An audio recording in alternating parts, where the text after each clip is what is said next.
Ya, selamat siang, selamat datang Bapak Ibu di dalam workshop yang workshop 1 yang berjudul Decision Making for Christian Leaders. Ya, pengambilan keputusan untuk para pemimpin Kristen, ya tentunya di dalam terang firman Tuhan. Kita bersyukur hari ini senior pastor daripada Covenant Evangelical Free Church boleh hadir untuk menolong kita. Saya ingin memperkenalkan beliau adalah selain sebagai senior pastor daripada Covenant Evangelical Free Church sejak tahun 2012, beliau juga melayani sebagai sekretaris umum termuda dari Evangelical Fellowship of Singapore sejak 2006 dan sekretaris daripada Global Day of Prayer di Singapura sejak tahun 2008. Beliau memimpin satu gerakan untuk berdoa bersama di Singapura 2 tahun yang lalu, bagaimana mengumpulkan 50.000 anak-anak Tuhan di stadion yang ada di Singapura. Dan kita juga nanti bisa mendoakan bagaimana Pastor Tony menggerakkan jemaat-jemaat di Singapura untuk melakukan satu pekabaran Injil di Singapura pada bulan Mei tahun depan. Satu gerakan yang akan menggerakkan, diharapkan kalau 2 tahun yang lalu 50.000, maka tahun depan kurang lebih 250.000 orang yang menyatukan gereja-gereja di Singapura untuk bersama-sama melakukan gerakan crusade, pekabaran Injil, baik kepada anak-anak, baik kepada suku-suku tertentu. Dan mari kita sambut Pastor Reverend Tony Yeo sebagai pembicara pada hari ini.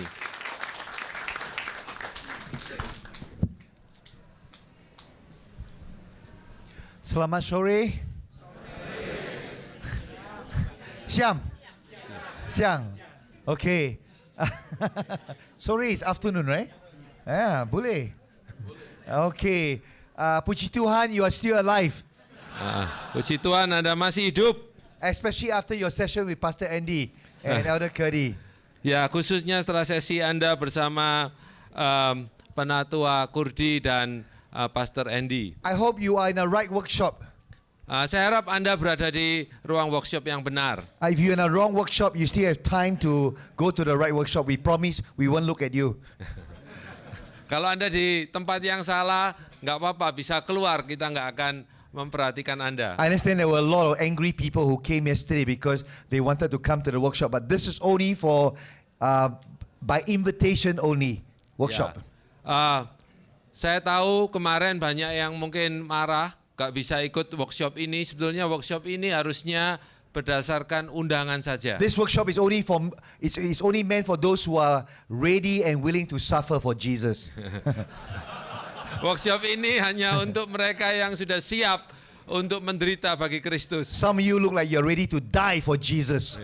Beberapa dari Anda nampaknya sudah siap mati untuk Kristus. So do you still want to remain in this workshop? Anda masih mau tetap tinggal di workshop ini? You still have time to go to other workshop now. Masih pada kesempatan untuk pindah ke workshop lain. My aim is that so that nobody will be here, then we both can just have kopi. Supaya semua keluar sehingga kita berdua bisa minum kopi. Thank you so much for giving us the privilege to be here with you. This is my 4th IDMC in Surabaya. Ya, terima kasih untuk memberi kesempatan kepada kami boleh melayani tempat ini. Ini adalah IDMC yang keempat bagi saya di I Surabaya. want to honor many of you who are senior pastors, church leaders, elders and deacons, but no demons here. Ya, saya mau menghormati semua dari Anda yang ada di sini, apakah itu gembala sidang senior, penatua, diakan ataupun hamba Tuhan. In some gereja, I go in different parts of the world. They say, Pastor Tony, the deacons in my gereja behave like demons. Ya, Pastor Tony di beberapa gereja mengatakan kelakuan daripada diaken di tempat saya kelakuannya seperti si iblis. Turn to your neighbor and say, Pastor Tony is not talking about your gereja. Katakan kepada samping Anda, Pastor Tony tidak mengatakan tentang gereja Anda. But I come as a privilege to journey with you. I do not come as a professional. Ya, saya datang untuk berjalan bersama dengan Anda. Saya bukan datang sebagai seorang profesional. But as you hear many of your fellow Indonesian sharing yesterday and today, that discipleship, like leadership, is a journey. Ya, sebagaimana Anda juga dengar dari beberapa rekan yang juga memberi kesaksian bahwa pemuritan itu sama dengan kepemimpinan. All of you wear a lanyard right now. I want you to shake your lanyard. Ya, kalau Anda pakai lanyard ini, keplek ini, Anda goyangkan ini sih. Goyang. Alright, this lanyard in front represents a L plate.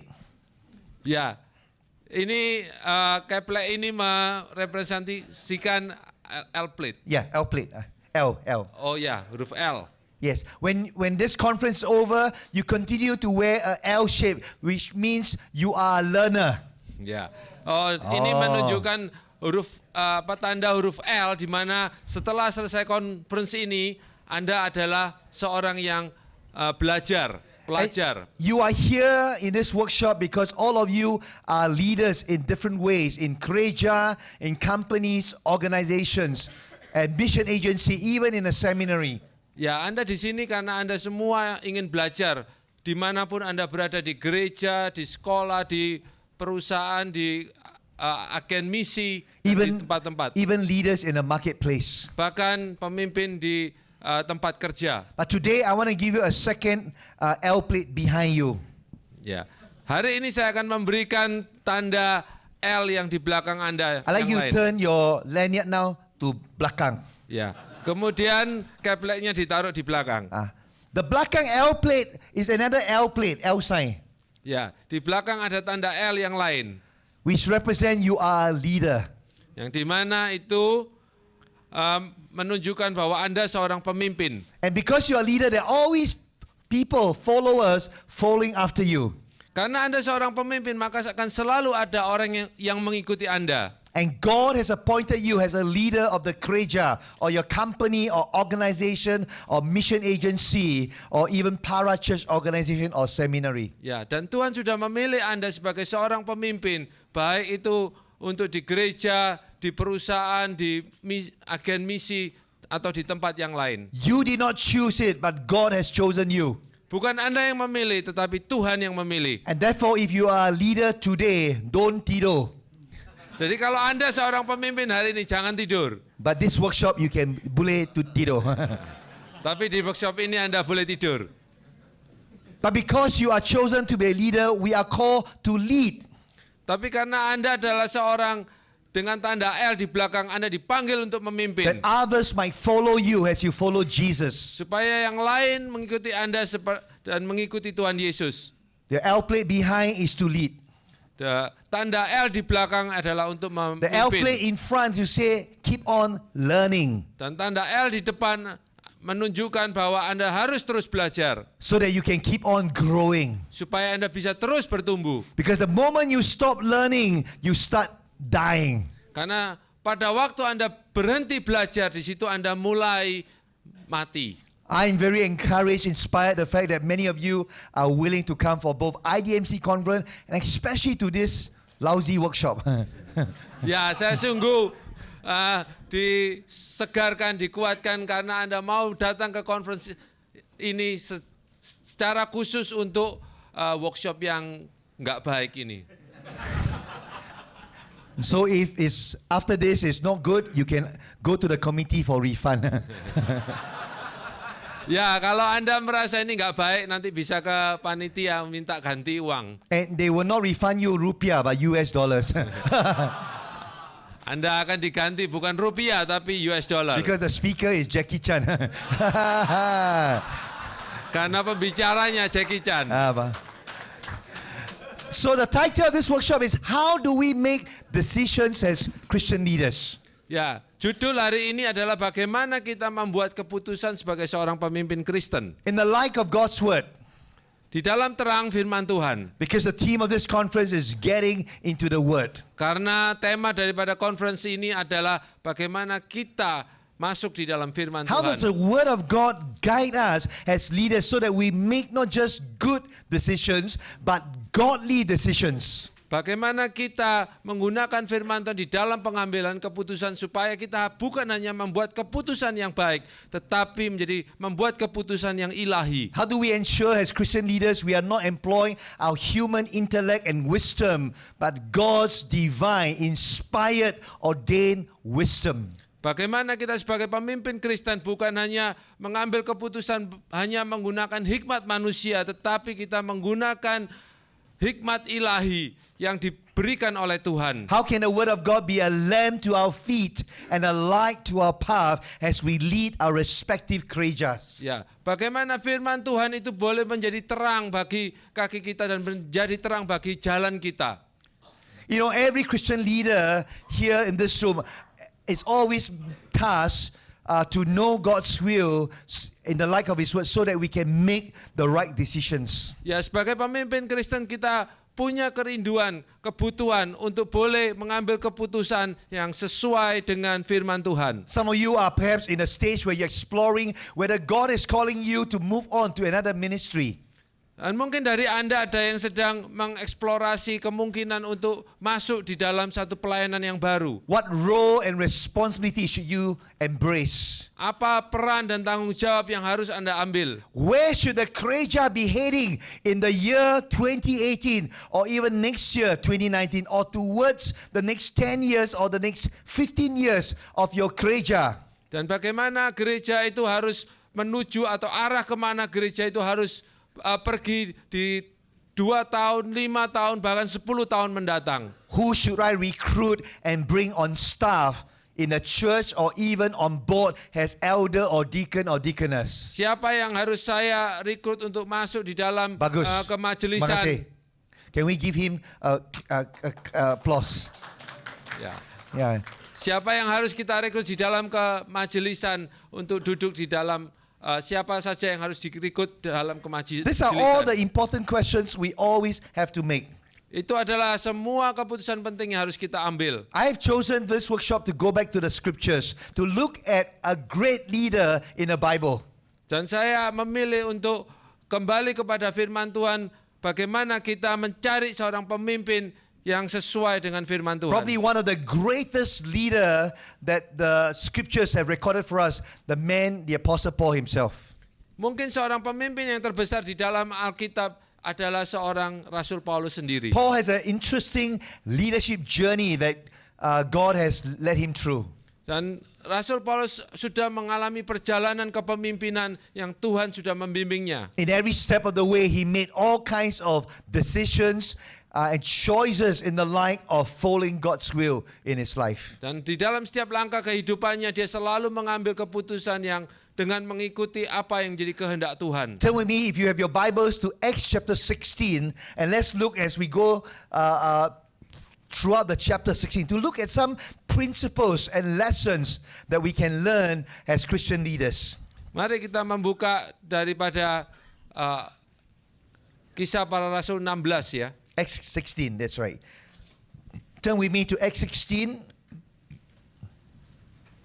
The first thing I want to highlight as we learn from the story and the journey of the Apostle Paul, the first lesson we learn is that God's guidance in our choices and decisions we make as leaders involves the supernatural. Ya, hal yang pertama bahwa sebagai seorang pemimpin kita harus tahu bahwa banyak hal keputusan yang kita ambil itu juga melibatkan hal-hal yang supernatural. Turn with me to Acts 16 verse 6 to 10. Mari kita membuka Kisah Para Rasul 16 I think I have it on ayat 6. No, I don't have it in Bahasa. Okay, let's read Acts 16 verse 6 to 10. Boleh? Kita akan membaca ayat 6 sampai 10. Just 6 to 10. Boleh? Was it in Bahasa? Oh yes. Okay. This one, okay. Okay, this one, okay, let's read this. Okay? 1, 2, 3. Roh Kudus mencegah mereka menuju ke arah utara, ke Frigia Galatia, atau ke arah selatan ke Bitinia. Here we see the Holy Spirit being the divine guide for the Apostle Paul, the leader. Di sini kita melihat bagaimana Roh Kudus menjadi petunjuk ilahi buat Rasul Paulus. He wanted to go north to figure Galatia or even down south to Bithynia, but the Holy Spirit stopped him. Ketika Rasul Paulus mau pergi ke arah utara ke Frigia, Galatia atau ke arah selatan ke Bitinia, Roh Kudus menghentikan dia. And then the Bible tells us Paul saw a vision. Dan Alkitab menunjukkan kepada kita bahwa Rasul Paulus melihat suatu penglihatan. And I want you to know that the word saw or the word vision called orama simply refers to something that Paul saw with his physical eyes. Dan kita lihat bahwa apa yang dilihat oleh Rasul Paulus itu adalah penglihatan dengan mata kepalanya sendiri. In other words, Paul was not sleeping or dreaming. Dengan kata lain, Rasul Paulus sebetulnya tidak sedang tidur atau bermimpi. So a lot of things I said are already in your notes. I realize they gave all the notes. So it's okay. So if you want to tidur, you can. You just Ya, the saya notes are all tahu there. bahwa yang saya tulis sebetulnya sudah dimasukkan semua di dalam catatan yang ada di workbook. Many of us as leaders, we do see vision. Banyak di antara kita sebagai pemimpin yang melihat suatu penglihatan. The Bible says what? Young men will see what? Alkitab mengatakan seorang muda melihat, Old men will see vision. Young men will dream dreams. ya, firman Tuhan mengatakan orang tua melihat suatu penglihatan dan anak muda bermimpi. Now this has nothing to do whether you are a charismatic pastor or not a charismatic pastor. Ya, ini tidak ada hubungannya apakah Anda seorang pastor karismatik atau bukan. But here is a story where we read the Apostle Paul saw with his own eyes something that the Holy Spirit revealed to him. Dan di sini kita melihat bahwa Rasul Paulus melihat dengan mata kepalanya sendiri apa yang Roh Kudus nyatakan kepada dia. And out of that vision, Paul was led by the Spirit to say, don't go north, don't go to south. Ya. Dan dari kejadian itu Rasul Paulus dipimpin oleh Roh Kudus untuk tidak pergi ke arah utara atau ke selatan. The Bible never says exactly what he saw. Maybe it's a sign that says berhenti. Ya.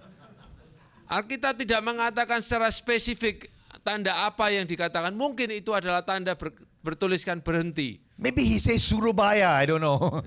Mungkin dikatakan waktu itu Surabaya, saya nggak tahu. So, but it's the same word in the Greek referring to seeing someone with a particular, that means you know that this is something you've seen clearly with your physical eyes. Ya, ini sesuatu yang Rasul Paulus sebetulnya betul-betul melihat dengan mata kepalanya sendiri. It's like a true story of a pastor in South America.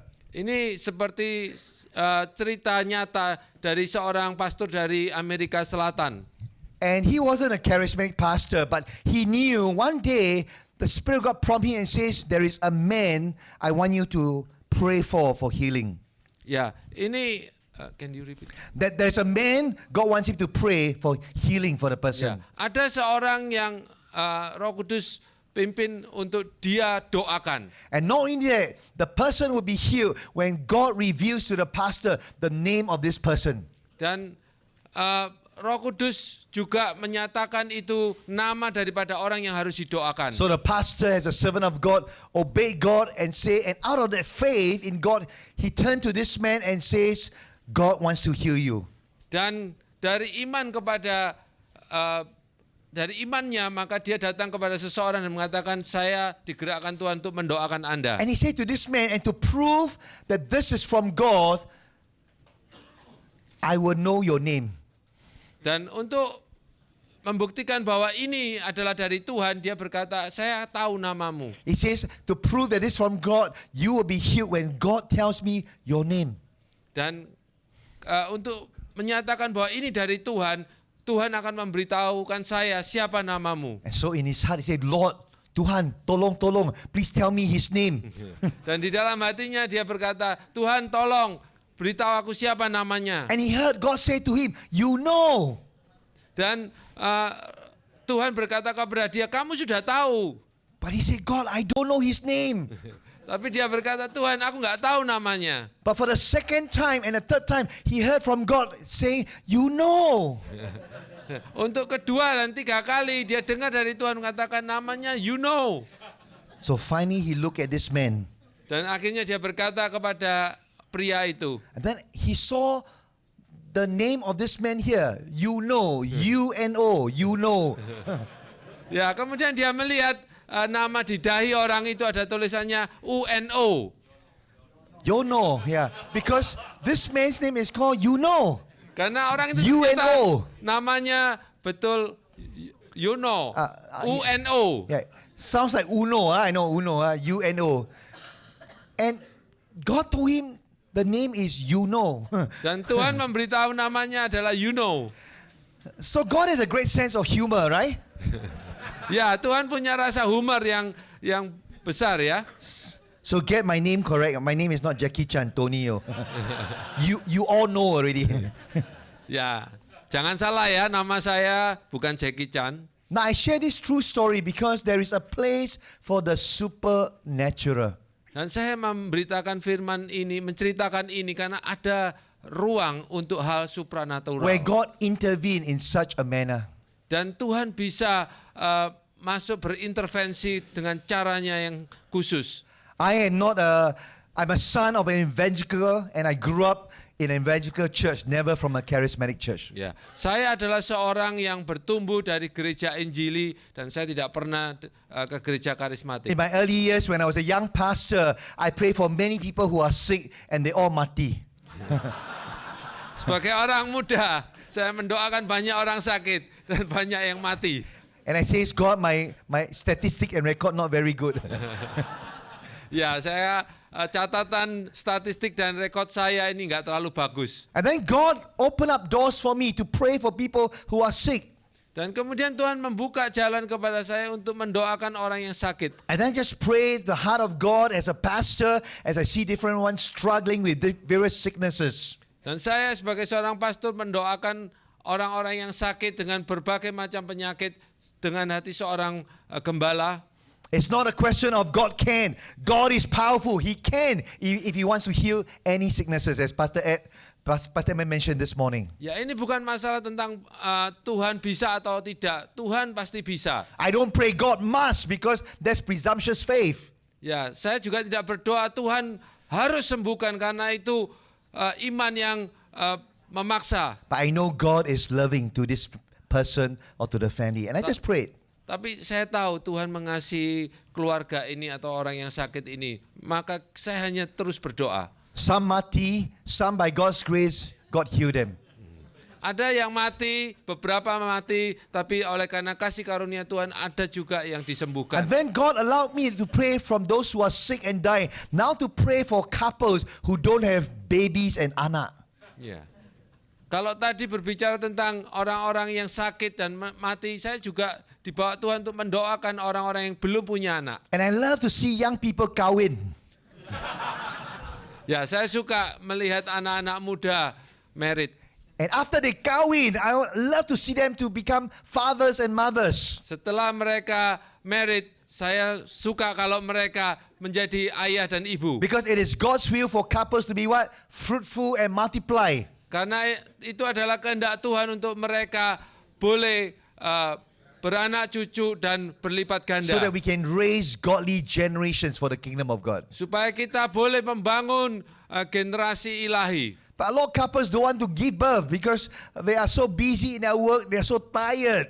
Dan banyak pasangan muda yang tidak mau punya anak karena mereka begitu repot, begitu sibuk dan capek. So I started praying for couples who don't have babies. Dan saya mulai mendoakan pasangan-pasangan yang tidak mempunyai So one day anak. there was a couple in my gereja after service came forward. They work for Coca-Cola. He was a chief finance officer. And the company decided to send them to China, Shanghai, to be posted there. Ya, kemudian ada pasangan muda yang datang kepada saya bekerja di Coca-Cola yang akan dikirim ke China. And they say, Pastor, this is our last Sunday. We're going to China. Can you pray for us to have babies after 10 years, Sepuluh? Ya, Pastor, ini minggu pertama saya minggu terakhir saya ke gereja. Doakan kami akan pergi dan kami tidak punya anak, sudah 10 tahun menikah. They've gone for all kinds of medical help, IVF program, but nothing happens. Dan mereka sudah mencoba cara-cara medis dicoba berbagai macam tetapi belum berhasil. I prayed for them that Sunday and then they left for Shanghai. Few days later, they replied me and said, Pastor Tony, your prayer is very powerful. Ya, kemudian setelah saya doakan mereka pergi ke Shanghai beberapa hari kemudian saya ditelepon, Pastor Tony, doamu sangat berkuasa. After 10 years, my wife is finally pregnant. Setelah 10 tahun, akhirnya istri saya hamil. Not just pregnant, she's now pregnant with twins. Bukan hanya hamil, tapi dia hamil kembar. And the twins is not 2 boys, 2 girls. It's 1 girl, 1 boy. Wah, bagus. Bukan kembarnya adalah seorang perempuan dan laki-laki. Those of you who want afterwards can see me after the workshop. Not too late. Kalau yang mau didoakan untuk anak bisa datang ke saya. And it was my first encounter of God's power, supernatural power, in seeing couples who are barren for years suddenly able to conceive. Dan itu adalah pengalaman supernatural saya yang pertama. Bagaimana seorang pasangan yang mandul selama 10 tahun, tetapi oleh karena kasih karunia Tuhan, boleh mempunyai anak. I know it's not me, it's all about God and His power. Saya tahu itu bukan tentang saya, tetapi itu tentang Tuhan dan kuasanya. So I have a prayer journal. I write down names of couples, which day, which year they come and see me for prayer. And then after prayer, few weeks or few months later, they became what? Pregnant.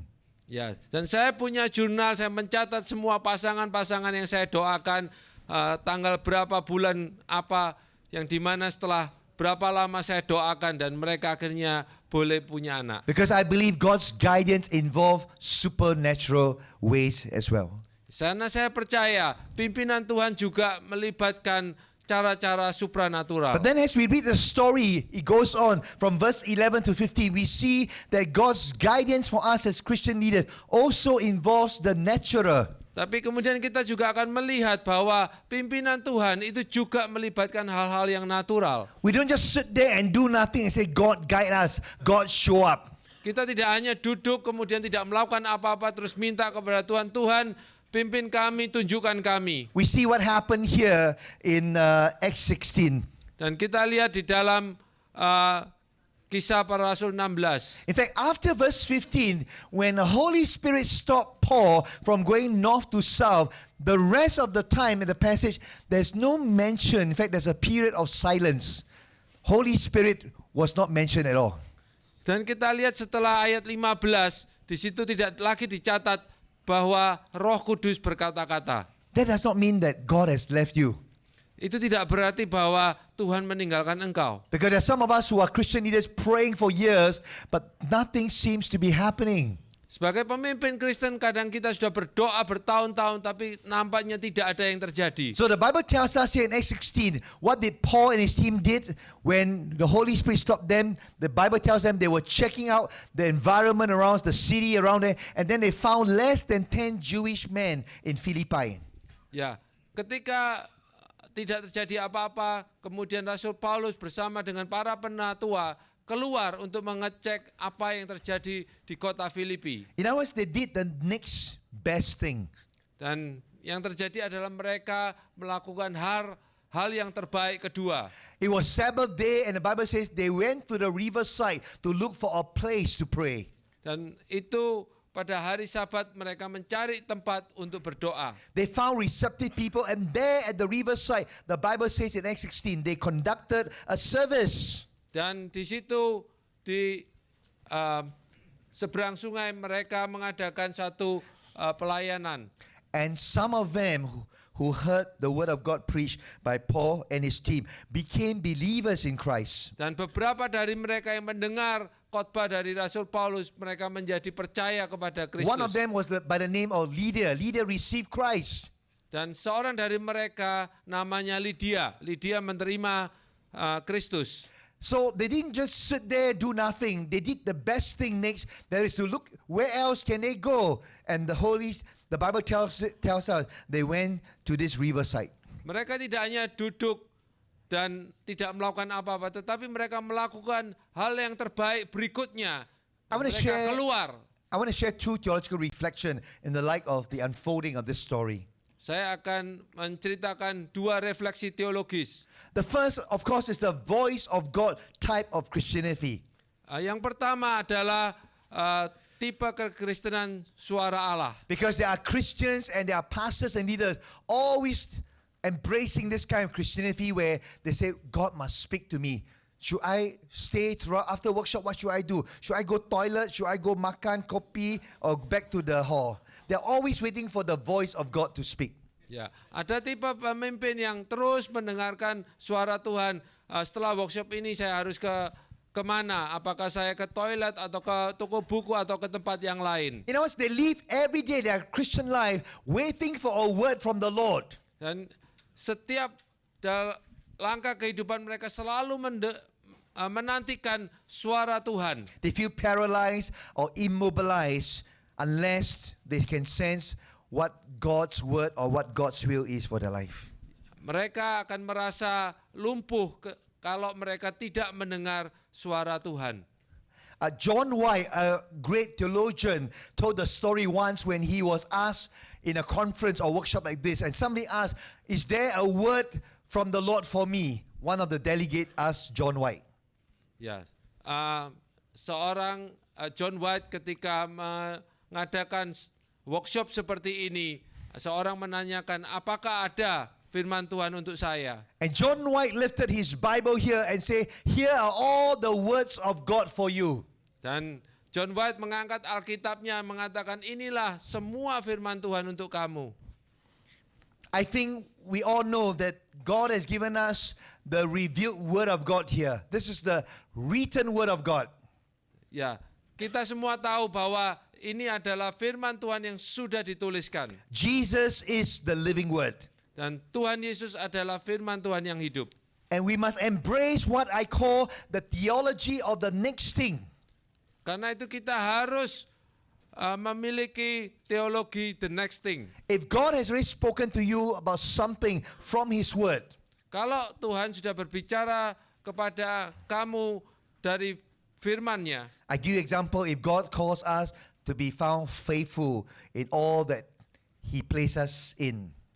misalkan kalau Tuhan meminta kita untuk setia di mana Dia sudah menempatkan kita. And therefore, if you are a student still studying in a seminary or in a university, then you know the next thing for you is to give your 110% best as a student to study to the best of your abilities. Jadi kalau Anda pada waktu itu adalah seorang mahasiswa, maka yang harus Anda lakukan adalah belajar sebaik mungkin dan melakukan tanggung jawab Anda sebagai seorang murid. If you are a pastor or church worker, then the theology of the next thing tells you, if God has really called you to the ministry, the next thing for you is to work hard and contribute vitally to your gereja or the organization that God calls you in. Ya, kalau Anda melayani satu gereja, tentu panggilan next thing adalah Anda melayani dengan sekuat tenaga sebaik mungkin untuk gereja Anda. Don't steal time from your gereja where you have lunch, but your lunch is from 12 o'clock to 6 p.m.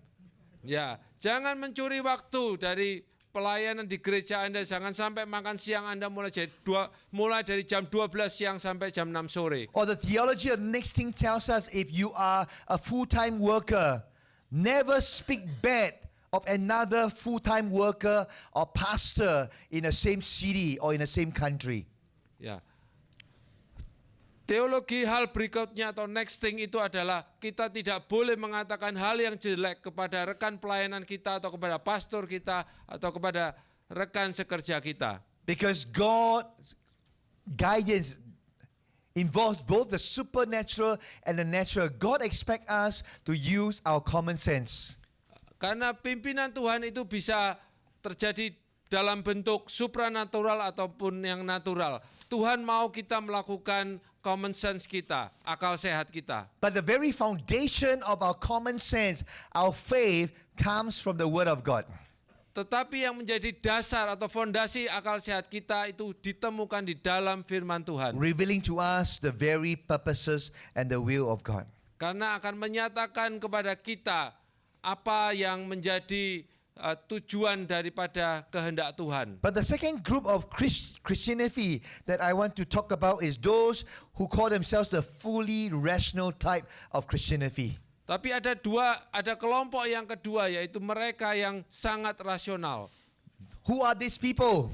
Siapa mereka ini? There could be some of us in this room. Bisa ada di antara kita di ruang ini. These are pastors and Christian leaders who are totally opposed to any supernatural intervention by God. Ini adalah para pastor atau pemimpin yang sangat menolak terhadap segala sesuatu yang supranatural. Meaning God can only work within the boundaries of here. Di mana percaya bahwa Tuhan itu hanya bisa bekerja di dalam batasan apa yang tertulis di dalam Alkitab. Maybe in your minds, how can God bless a couple with anak when after 10 years they are barren and even going through IVF, nothing happens? Cannot happen. Ya, mereka berpikir bagaimana Tuhan bisa memberkati seorang yang mandul yang sudah 10 tahun sudah mencoba segala macam teknologi medical tetapi masih belum berhasil. Or how can someone who is dying very soon, in about 20 minutes, the doctor says, suddenly turn around and God choose to heal the person and the person is still alive today? Ya, bagaimana seorang yang sudah sekarat mau meninggal, Tuhan bisa mengubah orang itu menyembuhkan dalam waktu 20 detik. This fully rational type of Christianity insists that God only works through human logic and only through His word. Ya, orang yang seperti ini percaya bahwa Tuhan hanya bisa bekerja di dalam kerangka logika manusia dan di dalam firman Tuhan yang sudah The Bible dituliskan. says that God's ways are not our ways. Tetapi firman Tuhan mengatakan cara Tuhan itu bukan cara kita. His thoughts are not our thoughts. Cara berpikir Tuhan bukan cara berpikir kita. In fact, His ways are so supernatural, so marvelous, it's beyond our human understanding. Tetapi cara Tuhan itu adalah sangat supranatural, bahkan lebih daripada kemampuan berpikir kita. Let's read Job 37 verse 5 in Bahasa together. Mari kita membaca Ayub 37 ayat 5. 1, 2, 3. Allah mengguntur dengan suaranya yang mengagumkan. Ia melakukan perbuatan-perbuatan besar yang tidak tercapai dalam pengetahuan kita. The second part of the verse says, God does great things that we cannot understand or comprehend. Bagian kedua mengatakan Tuhan melakukan perbuatan-perbuatan besar yang tidak tercapai oleh pengetahuan kita. Whether it's from creation, from nature, from a small still voice to a donkey, to angelic messengers or vision and dreams, God does His work and in His ways. Ya, apakah itu melalui cara-cara what?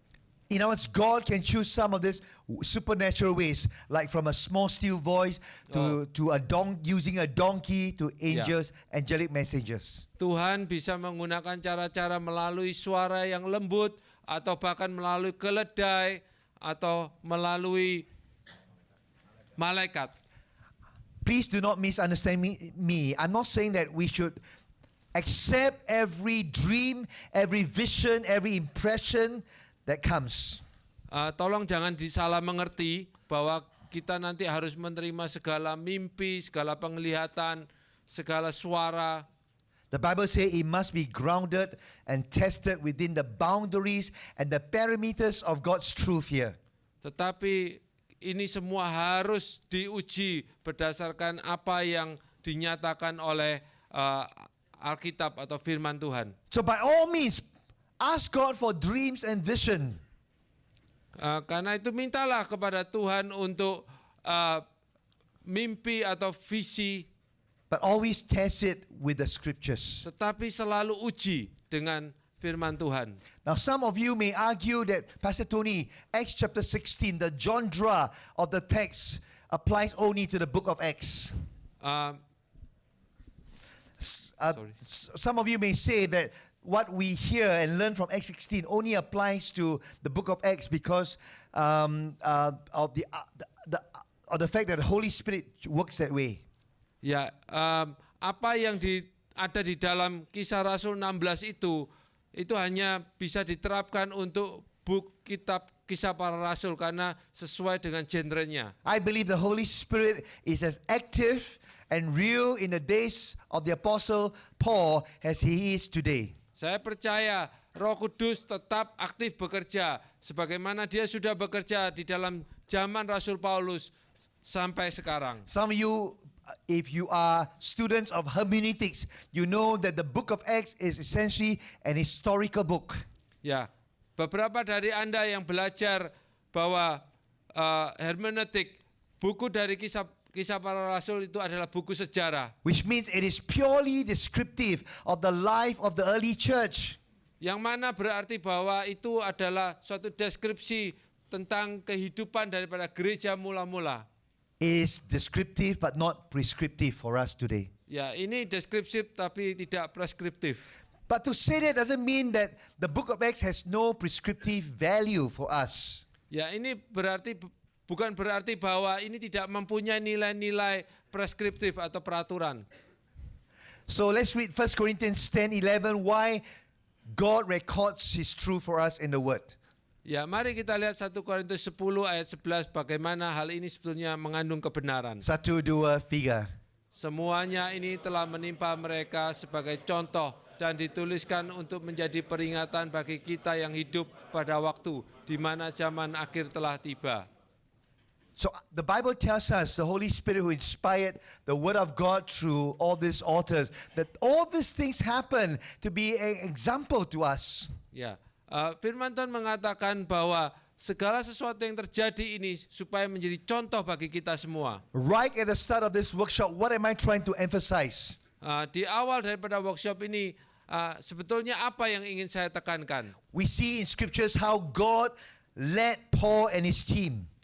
Bagaimana kita melihat di firman Tuhan ini, Tuhan menolong Rasul Paulus dan timnya. And clearly God led them supernaturally as well as by natural means. Bagaimana Tuhan menolong Rasul Paulus secara supernatural maupun juga secara natural. Which means as God's servants grounded in the word of God, we need to balance the theology of the supernatural as well as what God has already revealed plainly in his word. Karena itu sebagai hamba Tuhan kita perlu menyeimbangkan antara hal-hal yang supranatural dan apa yang sudah dinyatakan di dalam firman Tuhan. And then expect God to speak to us in whatever way he chooses. Dan kita berharap bagaimana Tuhan menyatakan kepada kita dengan caranya. There were times in my life and ministry, God speaks certain things to me. Dan ada waktu-waktu di dalam kehidupan saya, Tuhan berbicara kepada saya. About 3 years ago, in 2014, when I was doing my quiet time, God spoke to me and said, son, next year in 2015, I want you to gather 50,000 Christians in Singapore in a new stadium. Ya, ketika tahun 2014, Tuhan dalam saat teduh saya, Tuhan tiba-tiba berbicara kepada saya, anakku, aku mau engkau kumpulkan Singapura, 50.000 orang Singapura di stadion di Singapura. The first person I went to share this was with Pastor Edmund Chan. Orang pertama yang saya membagikan ini adalah Pastor Edmund Chan. I say, Pastor Edmund, before I share, I want to tell you, don't be a coward or chicken. Saya berkata kepada Pastor Edmund, kalau sebelum saya sharing ini, jangan menjadi seorang pengecut. Because God has a word for you, I told him. Karena Tuhan punya firman untuk engkau. I said, next year when our nation celebrate Jubilee, God wants you to gather 50,000 people in a new stadium to pray and give thanks to God. Ya, karena tahun depan ketika kita merayakan 50 tahun ulang tahun negara Singapura, Tuhan mau kita mengumpulkan 50.000 orang Singapura. Pastor Man look at me after I hear, he says, Tony, thank you for sharing. I know it's not for me, it's for you. Ya, Pastor Edmund mengatakan, Tony, aku tahu ini bukan untuk saya, tapi ini untuk kamu. I was trying to run away from God. Saya mencoba lari dari Tuhan. And then I begin to share this with leaders in the country. Dan saya mulai membagikan ini kepada para pemimpin di Singapura. And some people will think, what is Pastor Tony trying to do? Beberapa orang menanyakan, loh, orang ini mau apa? Some of the older pastors say, sit down, you young men. Ya, pastor yang lebih tua mengatakan, kamu duduk aja anak muda. But as the time goes, the Lord did what He wanted to do in our nation. Dan ketika waktu berjalan, Tuhan melakukan apa yang Dia ingin lakukan untuk bangsa kami. I knew it was from the Lord. Saya tahu itu dari Tuhan. After about 1.5 years, on the day itself, God gathered 51,000 Christians in a new stadium together. Ya. Dan yang terjadi pada hari itu, Tuhan mengumpulkan 51.000 orang di dalam stadion itu. And I knew at that day it's not me, it was God's voice, it was God's word for our nation for a time such as this. Dan saya tahu akhirnya bahwa itu bukan saya, tetapi itu adalah suara Tuhan dan itu adalah kehendak Tuhan. But that doesn't mean I just listen to the supernatural voice and then do nothing. It was a lot of work, just going around to every denomination, from the Baptist to the Brethren to the Lutheran to the Anglican to the Methodist to the Pentecostal and Charismatic and to the E-Free. Ya, itu bukan berarti ketika saya sudah mendengar sesuatu itu saya tinggal diam. Tapi saya harus melakukan bagian saya untuk menghubungi mereka yang dari berbagai macam gereja itu.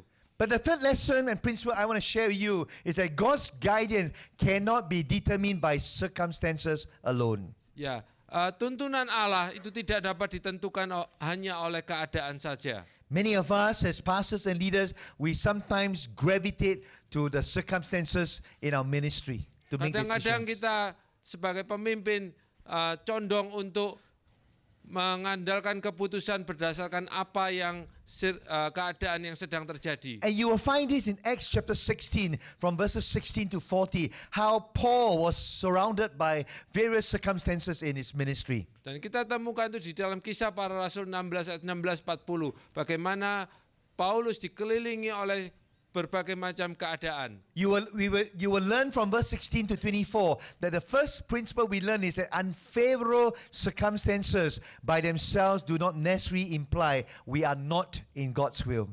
Ya, dari pelajaran Kisah 16 ayat 16 sampai 24 kita belajar bahwa situasi atau keadaan yang tidak menguntungkan dalam kenyataannya tidak serta-merta selalu berarti bahwa kita sedang di luar kehendak Tuhan. Because there's a false notion among Christian leaders thinking that if you are in God's will, everything will go on smoothly and easily for you. Karena banyak mitos yang salah bahwa ketika segala sesuatu itu berjalan tidak lancar itu berarti bukan kehendak Tuhan. Alright? For instance, you see in verse 18 to 22, after Paul saved a slave girl, he suffered a public humiliation. Ya, setelah menyelamatkan seorang hamba perempuan, Paulus menderita dipermalukan di depan umum. Have you received this after you finish preaching a great sermon? You receive a paper from a church member telling you all your, criticizing you of your sermon. Ya, apakah ini mungkin pernah terjadi ketika Anda merasa sudah menyampaikan satu khotbah yang luar biasa, tetapi kemudian Anda terima satu kertas yang dari anggota jemaat Anda yang mengatakan, kamu ini khotbahmu dikritik habis-habisan. I remember 20 years ago when I came to Covenant where Pastor Edmund was a senior pastor and I preached my first sermon. Dan saya masih ingat 20 tahun yang lalu ketika saya masuk ke gereja di mana waktu itu Pastor Edmund masih menjadi gembala senior. You must understand when Pastor Edmund preach, nobody else can preach the way he preach. Anda mesti ngerti kalau Pastor Edmund berkhotbah, tidak banyak yang bisa menyamai seperti khotbahnya dia. But one Sunday he assigned me to preach, and after I finished preaching, a brother gave me a piece of paper. Ketika saya selesai khotbah satu hari Minggu, ada seorang teman yang memberikan saya I was sepotong expecting kertas. encouragement and wow, Pastor, you preach a great sermon. Ya, saya sangat mengharapkan satu dorongan semangat bahwa pastor kamu sudah khotbah dengan baik. When I opened up the paper, he was correcting all my English and my grammar. Ketika saya buka kertasnya, dia mengkoreksi segala grammar atau tata bahasa saya yang salah. So I went to Pastor Edmund. I told you, I don't have the gift of preaching, I told you. Saya kembali ke Pastor Edmund, saya katakan, loh aku kan sudah ngomong, aku nggak punya talenta untuk khotbah. Please continue to preach. Ya sudah, kamu yang teruskan khotbah saja. I'll do the rest of the work for you. Saya akan lakukan pekerjaan yang lain. Have you had those encounters before? I'm sure. But that does not mean it is not God's will. Ya, mungkin Anda pernah mengalami hal itu. You keep doing what God wants you to do. Ya, tapi itu bukan berarti Tuhan tidak mau pakai Anda. Lakukan terus apa yang Anda Because lakukan. unfavorable circumstances does not mean that you are not in the will of God. Karena keadaan yang tidak menguntungkan itu bukan berarti bahwa itu di luar kehendak Tuhan. As a story goes on in Acts 16, 23, 24, we see Paul and Silas were now thrown into prison. Dan kita lihat di dalam kisah 16 ayat 23, 24, Rasul Paulus kemudian dijebloskan ke penjara. I was pastoring my church that I grew up since I was 6 years old until 36. Dan saya mengembalakan satu gereja yang dimana saya bertumbuh mulai dari umur 6 tahun sampai 26 tahun. And then something happened in my previous church 20 years ago. Dan sesuatu terjadi di gereja saya 20 tahun yang lalu. The elders board fired my senior pastor. Dan majelis memecat gembala senior Not because of kami. any immoral living or wrong things. They just felt they couldn't work together and see eye to eye between the elders and the senior pastor. Ini terjadi bukan karena masalah moral, tetapi karena mereka tidak bisa bekerja sama. And the senior pastor who was fired disagree with the firing. Dan gembala senior ini yang dipecat itu tidak setuju dengan pemecatan itu. And about 200 to 300 people in the gereja supported him. Dan ada 200-300 orang dari gereja itu mendukung dia. They felt there was injustice done to him. Nah, mereka merasa ada ketidakadilan yang terjadi. Meanwhile, the elders board appointed me to be acting senior pastor. Dan kemudian majelis jemaat itu menunjuk saya sebagai pejabat gembala senior. Because I was the only pastor in a pastoral team that looks like an actor. Karena saya satu-satunya yang seperti aktor. So they need someone to do acting, you see. Ya, karena mereka butuh seseorang yang bisa acting. I felt I was thrown into prison. Dan saya merasa saya dimasukkan Because the dijebloskan church ke was penjara. right in the midst of this big crisis. Karena gereja di tengah-tengah krisis yang besar. Half the staff team was supporting the elders, half the staff team was supporting my previous senior pastor. Separuh daripada tim staff itu mendukung majelis, separuh mendukung daripada gembala senior. So the church ended up becoming like a political party, different parties. Ya. Dan gereja menjadi seperti partai politik. I said, God, you are so kind to me. Saya katakan, Tuhan, kau begitu baik kepada saya. You make me lead the gereja in a time when the church was in a big mess. Engkau izinkan saya memimpin satu gereja di dalam keadaan yang kacau. But I learned the most about Christian leadership as a result of leading my previous church in that crisis. Tetapi saya belajar prinsip-prinsip kepemimpinan justru dari gereja di mana saya pernah mengalami krisis. But that does not mean I'm outside of the will of God. Tapi itu bukan berarti saya di luar kehendak Tuhan. I was tempted to quit and throw in the towel. Saya tergoda untuk keluar dan menyerah. I see brothers cannot get along because some side senior pastor, some side the elders board, and they couldn't even talk to each other. Dan saya melihat bagaimana konflik terjadi di antara para pemimpin, bahkan mereka tidak bisa bicara satu dengan yang Small lain. groups were disbanded because they couldn't get along with each other because of this crisis. Ya, kelompok-kelompok kecil dihentikan karena mereka tidak bisa bekerja sama. I say susah lah gereja like that. Ya. So I say, God, how can this be?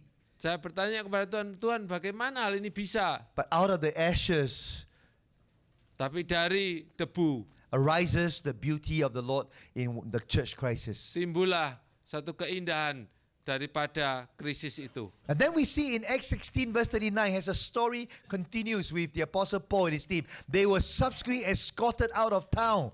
Dan kita lihat di dalam ayat ke-39, kemudian mereka diminta untuk meninggalkan kota. Too many unusual things were happening in town. They said, these guys are troublemakers. Let's chase them out of town. Ya, terlalu banyak hal-hal yang aneh terjadi di kota, maka kota itu mengusir dia keluar. Can you imagine you are doing a good job as a pastor in your gereja and then you are chased out of your gereja? Coba bayangkan Anda melakukan pelayanan yang baik di gereja Anda, tapi kemudian Anda diusir dari gereja. Paul was experiencing this. Dan Rasul Paulus mengalami ini. And then as the story goes on in Acts chapter 17, a riot formed in Thessalonica and they again had to leave the town. Dan di dalam pasal 17 di Tesalonika kemudian terjadi keributan di Tesalonika. Everywhere they go, as they obeyed God's will for their life and ministry, they experienced roadblocks. Ya, ketika mereka mencoba mentaati firman Tuhan, kemanapun mereka pergi, mereka mengalami halangan. It was so bad in Acts 17 verse 13 to 15. The Bible tells us at this place called Berean, Paul had to rush out of the town, catch the next ship, and then go wherever the ship is going. Ya, hal yang puncaknya terjadi di Berea ketika Paulus harus segera keluar dari kota, menumpang kapal berikutnya untuk pergi kemanapun kapal itu berlayar. And then when he was in Athens, Paul, the Bible tells us he was mocked and he was laughed out of this place called the Areopagus. Dan di Athena, Paulus bahkan diejek oleh orang-orang di sidang Areopagus. And then in Acts chapter 18, as the story continues, by the time Paul reached Corinth, Paul was all left alone. He had no more money and he had to work for his own living and ministry. Ya, dan di Kisah Rasul 18, Paulus ketika tiba di Korintus, ia sendirian dan tidak punya uang. My friends, just because we are obeying God and right in the center of God's will, it does not mean that we are shielded from bad things happening to us. Ya, bukan berarti kalau kita berada di dalam kehendak Tuhan, itu berarti bahwa tidak terjadi hal-hal yang buruk di dalam kehidupan kita. Last year when I was serving the Lord, I began to develop some frozen shoulder, meaning my left shoulder had, I couldn't even lift up my left hand properly, and I couldn't even put on my t-shirt because of frozen shoulder here on my left. Ya, mulai tahun lalu ketika saya melayani Tuhan, saya mulai mengalami tangan kiri saya ini kram, ya, sehingga saya tidak bisa mengangkat tangan kiri saya terlalu tinggi. So I went to see my doctor. Dan saya pergi ke dokter. I said I can lift up my right hand straight, but my left hand, this is the highest I can go. Ya, saya pergi ke dokter, saya Sakit lah. dikatakan saya bisa mengangkat tangan kanan saya tinggi, tetapi tangan kiri saya tidak bisa diangkat So I asked terlalu the tinggi. doctor, why is this happening to my body? Saya tanya ke dokter, kenapa ini terjadi? He introduced a new word in my English vocab that I don't have for many years. He said, Pastor, it's due to aging.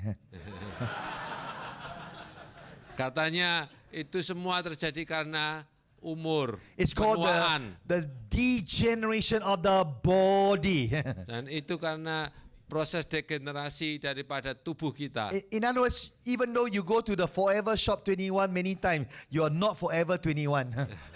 Walaupun Anda sering pergi ke toko Forever 21, Anda tidak bisa selalu 21 tahun. And then few months later, when I was ministering in Malaysia, when I went back to my hotel room after speaking, I found myself scratching like a monkey. I was scratching my hands and my legs and my whole body. Ya, ketika saya pelayanan di Malaysia, setelah selesai pelayanan, tiba-tiba saya menggaruk semua tubuh saya seperti seekor monyet. I came back home and saw my doctor and says, Doctor, what's happening to me? Dan saya pergi ke dokter, saya tanya dokter, apa yang terjadi? He said, Pastor, based on description, I think you're having food allergy. Kata dokter, menurut apa yang saya lihat kamu mengalami alergi makanan. I say I've lived with myself for 4 years. I have no food allergy. I can eat anything. Dan saya 54 tahun hidup, saya tidak pernah mengalami alergi apapun. The only thing in life I don't eat is durian. Dalam hidup ini saya hanya tidak makan durian. Because I got taste. Karena saya punya selera. Because I know durian will not satisfy me. Karena saya tahu durian tidak akan memuaskan saya. Like unlike Elder Johnny, I got taste because I know durian will not change lives. Ya, saya tidak punya selera karena saya tahu durian tidak bisa mengubah hidup. Only the word of God can change life. Amen. Hanya firman Tuhan yang bisa mengubah That's hidup. why I don't eat durian. Karena itu saya tidak makan durian. And then he said because of, so he said our body goes through hormonal changes. But I say I'm a man, I'm not a woman. Ya, karena tubuh kita mengalami perubahan hormon, tapi saya protes, saya ini kan pria, saya bukan wanita. He said men also got hormonal changes. We can develop new allergy and your immunity system drops as you, and he introduced a new word. It's called aging. Ya, pria pun mengalami perubahan hormon sehingga tubuh kita ini akhirnya tidak bisa toleransi alergi. So I learned a new word last year. Aging in my English vocabulary. Ya, saya menemukan satu kata baru, yaitu penuaan. It doesn't mean because we are right in the center of God's will that you will not be aging. Bukan berarti kalau Anda di dalam kehendak Allah, Anda tidak mengalami penuaan. And often we mistake our safety for our security. Karena sering kita salah mengartikan kenyamanan dengan keamanan. If right now in this workshop satu, terrorists walk into this place with guns and bombs. Misalkan di dalam workshop ini seorang teroris masuk membawa senjata pistol dan senapan. We all know we will not be safe. Kita tahu kita tidak aman. But don't worry, we got all the bodyguards outside already. Tapi jangan khawatir, ada yang jaga di luar. But if they walk into this room, if you are a true disciple of Jesus Christ today, Tapi kalau mereka betul masuk ke ruangan ini, kalau Anda betul murid Kristus, you and I know we do not need to fear for not so much our safety, but for our ultimate security because we know where we'll be one day. ya, kita tidak perlu takut karena kita tahu akan tujuan hidup kita, bahwa tujuan akhir hidup kita adalah kepada Tuhan. This week I had a privilege of ministering in a gereja, and then I met a family who lost their brother, sister-in-law, and their two anas, and the aeroplane that crashed from Surabaya to Singapore 4 years ago. Sorry, Sorry. I met a family who lost their family in the air crash. Ya, saya berjumpa dengan satu keluarga yang keluarganya meninggal karena kecelakaan pesawat. The nephew was only 10 and the niece was only 7. Ya, ada ponakannya umur 10 dan 7. And it took them months before they found the body. Dan butuh beberapa bulan sebelum mereka menemukan jasadnya. They were not safe, of course. Ya, tentu mereka tidak selamat. Then they told me the story that on the day when they received news, they found the body of their brother. Dan ketika mereka dapat kabar bahwa mereka jasadnya ditemukan, One of the sisters' phone rang. telepon daripada saudara perempuannya berbunyi. And the phone that rang was from the brother's telephone. Dan telepon itu dari panggilan dari saudaranya. And she was not alone. The doctors and some of the family members were there. So when she saw the brother's phone, David. Dan ketika dia melihat teleponnya, dilihat ada nama David. They were hoping that David, their brother, would still be alive. Dan mereka berharap David saudaranya masih hidup. But when the phone call rang, there was no one listening to the phone. Tapi ketika telepon itu berbunyi, tidak ada orang yang menjawab. But there was a time at the sea, they found and picked up his body. Dan itu adalah waktu di mana ditemukan dan tubuhnya, jasadnya diambil It was dari laut. almost a way of God comforting her and the family and says, I'm home, you found me. Ya, itu seperti cara Tuhan untuk memberikan penghiburan bahwa saya sudah ditemukan. They were very blessed as a family to at least find their brother and the whole family because there were so many others in the airplane that they did not find their bodies. Ya, mereka sungguh diberkati karena jasad daripada keluarganya ditemukan semua karena banyak penumpang yang lain yang jasadnya tidak ditemukan. I share this simple story because often we mistake our safety for our security. Ya, karena kita sering salah mengartikan tentang arti kenyamanan dan keamanan. But the next principle is equally true. A lack of ministry success by themselves does not necessarily imply we are not in God's will.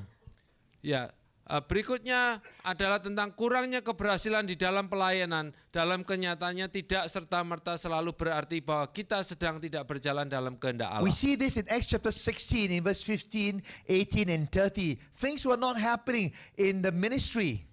Dan dalam ayat-ayat 15, 18, dan 30, kenyataannya hal yang diharapkan itu tidak terjadi di dalam pelayanan. All of you are pastors and leaders. I've given you basically the Bible reference. You can go back and check this for yourself. Anda bisa cek sendiri nanti.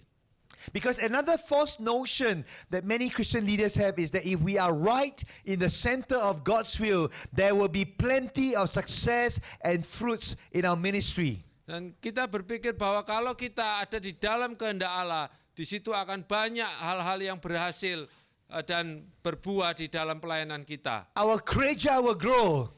Gereja kita akan bertumbuh. Our finances will increase. Keuangan akan naik. There will be many people who want to join the staff team. Dan banyak orang akan mau ikut di dalam pelayanan. We find this in Paul's life and ministry when he was in Thessalonica, Berean, and even in Athens. Ya, dan itu kita temukan di dalam pelayanan Rasul Paulus di Tesalonika, di Berea, dan di Athena. Paul went to where God was leading him. Rasul Paulus pergi kemana Tuhan memimpin dia. But there was nothing but success. Tetapi tidak ada yang berhasil. And so I want to share two quick theological reflection with you. Dan saya akan membagikan dua refleksi teologi. If you are right in the center of God's will, don't quit when you hit the first obstacle or discouragement in your life. Jika kamu tahu bahwa kamu sedang berada di tengah kehendak Allah, jangan menyerah pada tantangan atau halangan yang pertama. How many of you as pastors and leaders, you have at least experienced discouragement in your life? Raise your hand. Come on. Ya, berapa dari Anda yang mengalami tantangan di dalam pelayanan Anda? Only so few of you. Wow. Okay, the rest Hanya of you akan datang coming. Yang nggak angkat tangan, tantangan itu akan datang. I trust you know that discouragement comes in the terrain of Christian leadership. Dan kita tahu bahwa tantangan buat pemimpin Kristen itu akan selalu ada. There was a man with a set of tools in his toolbox. Ada seorang dengan satu set peralatan. And every tool has a price tag. Dan setiap peralatan itu ada harganya. And then somebody noticed there was a tool that looks very old and worn out. Tetapi ada satu alat yang sudah sangat tua dan sudah aus. But it was selling for a high price. Tetapi dijual dengan harga yang mahal. And then the devil asked this person, somebody asked the devil, what is the name of this tool? Dan seseorang bertanya kepada si jahat, si iblis, And he, apa nama alat and he ini? says the name of this tool is called discouragement. Dan alat ini namanya discouragement atau tantangan. It has worked against the servants of God and Christian leaders all the time. Dan itu selalu berhasil diterapkan kepada para pemimpin Kristen. And discouragement opens up the hearts of God's servant and bring them down. Dan tantangan itu membuka hati anak-anak Tuhan dan menjatuhkan para pemimpin. I remember there was one time I was very discouraged in my ministry. Satu saat saya sangat putus asa di dalam pelayanan saya. And it was a young couple in my gereja. Ada pasangan muda di gereja saya. I was standing at the door on Sunday shaking hands, and I shake the hand of the boyfriend. And then on Sunday afternoon I received an email, nasty email from this young man. Ya, saya menjabat tangan mereka pada hari Minggu dan keesokan harinya saya mendapat satu email yang sangat jorok. He was scolding me and criticizing me for only shaking his hand, but never shake the hand of his girlfriend.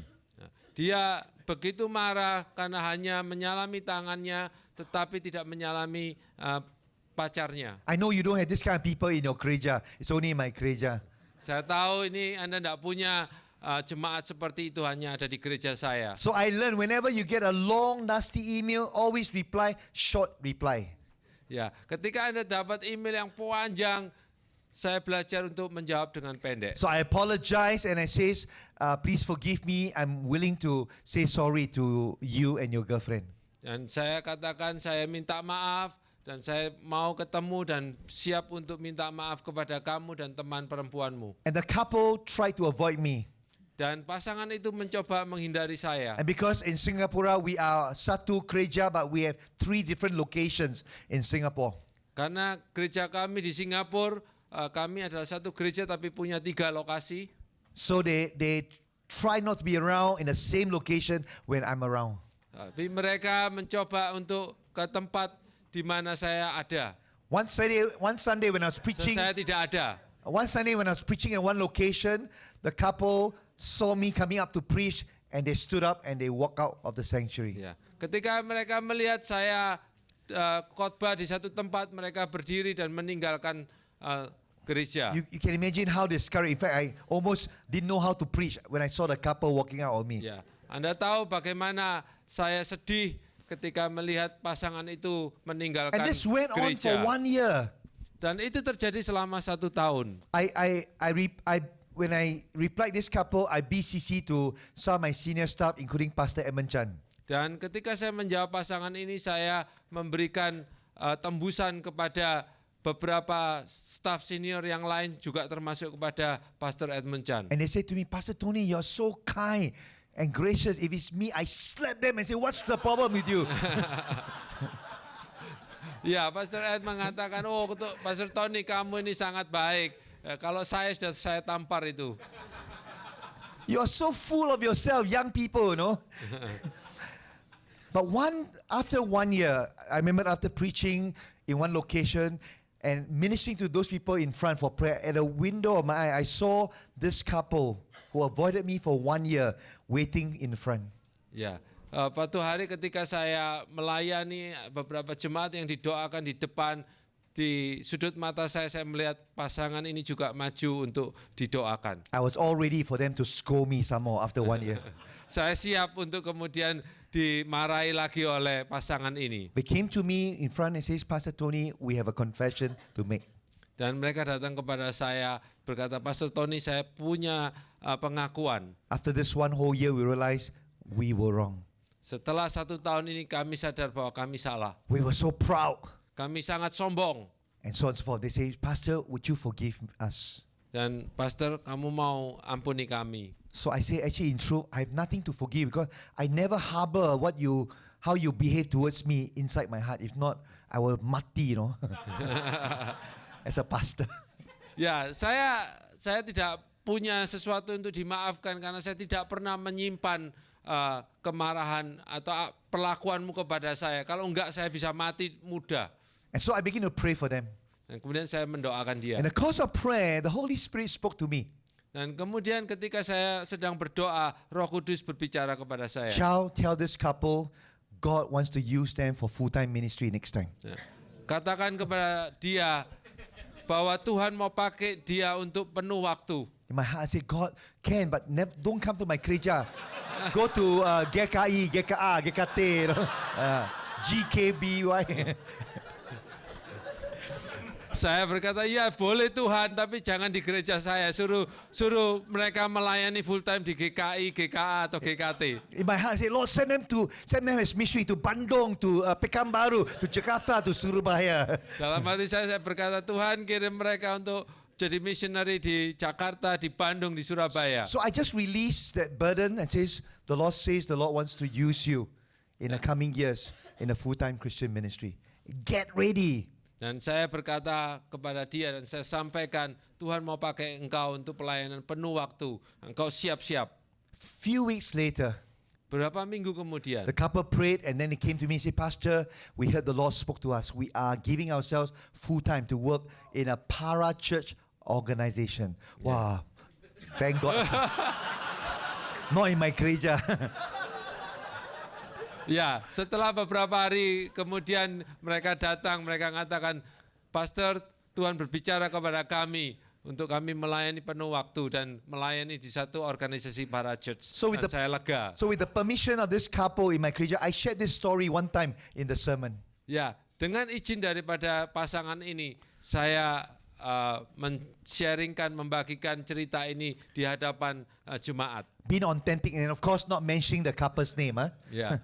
Dan menjadi otentik tentu tidak menyebutkan nama dari I pasangan asked her ini. whole gereja, anyone wants to be angry with me anymore?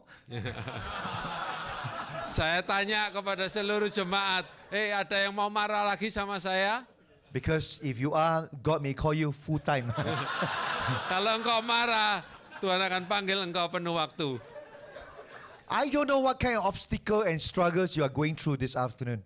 Saya nggak tahu apa halangan, tantangan yang sedang engkau alami siang hari ini. Maybe it's with a fellow staff. Mungkin dengan rekan sekerja. $1 million question. A lot of my friends ask, Pastor Tony, you work so long with Pastor Edmund. Do you always both get along? Banyak, ada satu pertanyaan yang nilainya $1 million. Pertanyaan itu tanya kepada saya, Pastor Tony, apakah kamu selalu kerjasama dengan baik dengan Pastor Edmund? I often tell my friends, between Pastor Edmund Chan and I, we both have a strange and wonderful relationship. Hubungan saya dengan Pastor Edmund Chan dan saya itu suatu yang aneh tetapi juga luar biasa. I'm wonderful, he's strange. Saya luar biasa, dia aneh. Oh, no. Pastor Edmund is wonderful. I'm strange. Oh, bukan. Pastor Edmund itu luar biasa, saya yang aneh. Elder Johnny, who was also once upon a time a board chairman where Pastor Edmund report to, and then when Pastor Edmund stepped down, I reported to Elder Johnny when he was formerly the board chairman. Ya, Elder Johnny dulu adalah ketua majelisnya dan pada waktu itu Pastor Edmund lapor kepada Elder Johnny dan ketika saya jadi senior pastor saya juga lapor ke Elder Johnny. By the grace of God, most of the time was wonderful. We worked beautifully and well, but there were times of misunderstanding as well. Ya, tapi karena kasih karunia Tuhan kebanyakan berjalan dengan baik, dengan luar biasa. Tetapi kita juga mengalami waktu-waktu yang sulit. Because if you poke Pastor Edmund and my hand, it is blood comes out. It's not gold. Ya, kalau Anda menusuk Pastor Ed atau saya, yang keluar adalah darah. Because Itu we're bukan all emas. human, right? Karena kita semua manusia. If it's not human, you slap the neighbor, see whether is it human? Yeah. Your neighbor next door. We're Kalau all Anda human, coba right? tampar sebelah Anda, kan lihat kalau mereka manusia bukan. And in our humanity, Dan di dalam kemanusiaan kita, we have our weaknesses as well. kita punya kelemahan. We have our blind spots. Kita punya titik buta kita. And so I do have some of those encounters with Pastor Edmund in my leadership experience with him and journey with him. Ya, saya ada saat-saat kondisi kepemimpinan saya ketika saya berjalan bersama Pastor Ed. I don't quit because of those times. Saya tidak putus patah arang. He doesn't quit on me on those times. Saya tidak patah arang terhadap dia dan dia tidak patah arang terhadap Because saya. our love for God and our love for one another is real and genuine. Karena kasih kita kepada Tuhan betul-betul murni. This is especially true for most of us here who are married. Dan ini betul-betul benar secara khusus buat kita yang menikah. You know, it's always true. Before marriage, we are very certain about the him or the her we married. Kita sebelum menikah kita begitu yakin akan siapa yang kita nikahi. But you know how things are changed. After marriage, a lot of things are very uncertain about our spouse, right? Ya, setelah kita menikah banyak hal yang tidak pasti terhadap pasangan kita. So for many marriage, it's a matter of trial and error. Dan banyak bagi dalam pernikahan itu seperti trial and error. But for uji some, coba. it is one error and it's trials all the way. Dan bagi banyak pasangan satu kesalahan tetapi masalah itu selesai. So often we are tempted at the first sign of trouble in the ministry or discouragement or even in a family or marriage. Sorry. So often leaders quit and bail out on the first sign of trouble in the ministry. Ya, banyak para pemimpin itu langsung putus asa, patah arang, quit pada kesulitan pertama. I want to encourage us as Christian leaders not to give up. Saya mendorong kita semua sebagai pemimpin Kristen jangan menyerah. In fact, the Bible tells us many times in the book of Ezra, the book of Nehemiah and Haggai and so on, whenever we are doing God's work, expect what? Opposition. Ya, dan kita belajar dari kitab firman Tuhan, dari kitab nabi-nabi, bahwa kalau kita melayani Tuhan, kita harus siap dengan oposisi. If you are in a ministry at gereja where everything is so rosy and good, there's no opposition, you may not be in God's will, no? Ya, justru sebaliknya, ketika Anda melayani Tuhan dan segala sesuatu nampaknya lancar semua, mungkin kita harus bertanya, mungkin kita justru tidak di dalam In fact, the kehendak Bible Allah. says here the opposition came from within, not from outside. Dan yang sering terjadi justru perlawanan itu datang dari dalam, bukan dari luar. But more important, in making decisions, we can do this and discern God's will together. We don't have to do it alone if you are a Christian leader. Dan kalau kita sebagai pemimpin Kristen, kita boleh mengambil keputusan bersama-sama. Kita dapat memahami kehendak Allah dengan lebih baik. Notice in this story of Acts 16, Silas did not blame Paul, Timothy did not get mad at Luke, and so on. But together they affirm God's call in each other's life. Silas did not blame Paul. Ya, Silas tidak menyalahkan Paul dan Timotius tidak marah kepada Lukas yes. dan seterusnya. This is my senior pastor's office team. Dan ini adalah senior pastor office team daripada Covenant. And every year in the month of July, the team goes up to the mountain with me for 1 week. Dan setiap tahun kami pergi ke gunung setiap bulan Juli. And we go up to the mountain just to spend time to listen to God together. Dan kita naik ke gunung hanya untuk mendengarkan suara Tuhan. We take our Bibles with us and then we all have our own separate corners. We don't talk to each other. We don't see each other for 1 day so that we will not be distracted by each other. Dan kami menyendiri masing-masing dengan membawa Alkitabnya sendiri-sendiri. Kami menyendiri supaya kami tidak saling mengganggu. And then after that we come together to share what have we heard from God in the light of His Word. Setelah 1 hari kami bertemu kembali, kemudian kita membagikan apa yang Tuhan sampaikan kepada masing-masing di dalam terang firman Tuhan. And then we spend the rest of the week's time praying through the things that we hear from each other. Dan kemudian selama 1 minggu kita mendoakan apa yang Tuhan sudah sampaikan kepada masing-masing kita. On the direction of the church for the next 1 year. Untuk arah daripada gereja untuk 1 tahun ke depan. The book of the Bible that we are to preach in our church pulpit ministry throughout the year next year. Dan kitab dari Alkitab mana yang harus kita khotbahkan selama 1 tahun. And then major decisions we'll make in the life of staff and gereja for the next 1 year or the next few years. Dan keputusan-keputusan penting tentang gereja, tentang jumlah staf yang harus kita ambil untuk kepentingan gereja selama 1 tahun ke depan. So I don't make decisions alone. I do it together with the senior staff team. Saya tidak mengambil keputusan sendiri, tapi saya mengambil keputusan bersama-sama dengan staf senior gereja kami. I also serve with a council or board of elders and deacon and deaconess, and they're all lay people like you, like some of you. Ya, saya juga melayani bersama dengan para penatua dan diaken sama seperti kita yang adalah orang awam. Some are doctors, lawyers, and businessmen and government servants. Ada dari mereka yang adalah seorang dokter, ada yang pengusaha, ada seorang pengacara. Or they're businessmen. Ya, mereka pengusaha. And these are the people that we journey together. Every Saturday morning, we meet for dawn prayer like this morning, unless we are away or we are sakit.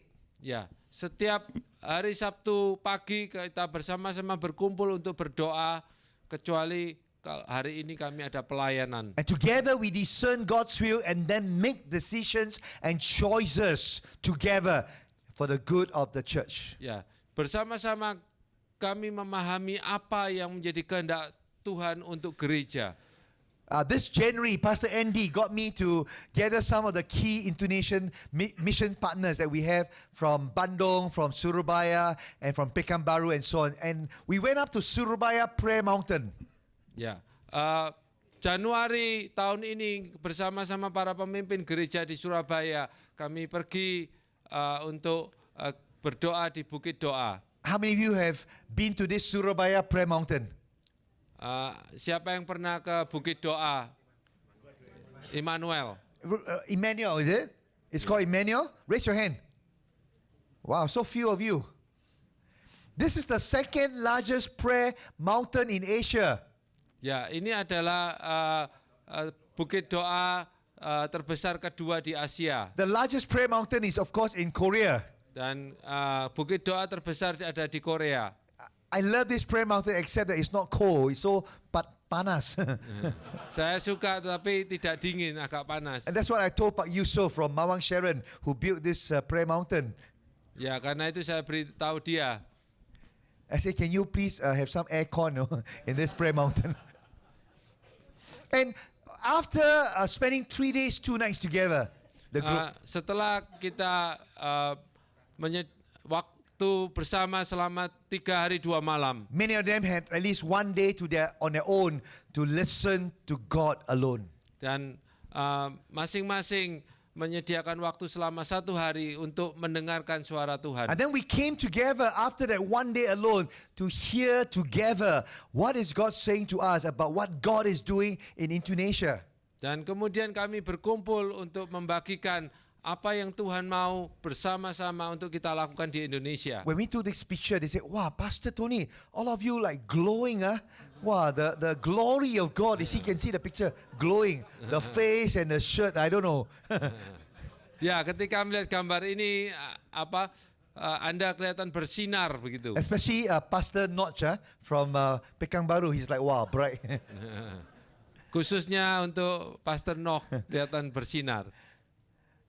But I trust wherever you are as a staff team that you build a strong, united camaraderie in your staff team and even with your board members. Ya, biarlah kita bersama-sama sebagai satu kelompok pelayanan staf gereja bisa membangun suatu kebersamaan untuk mencari kehendak Tuhan.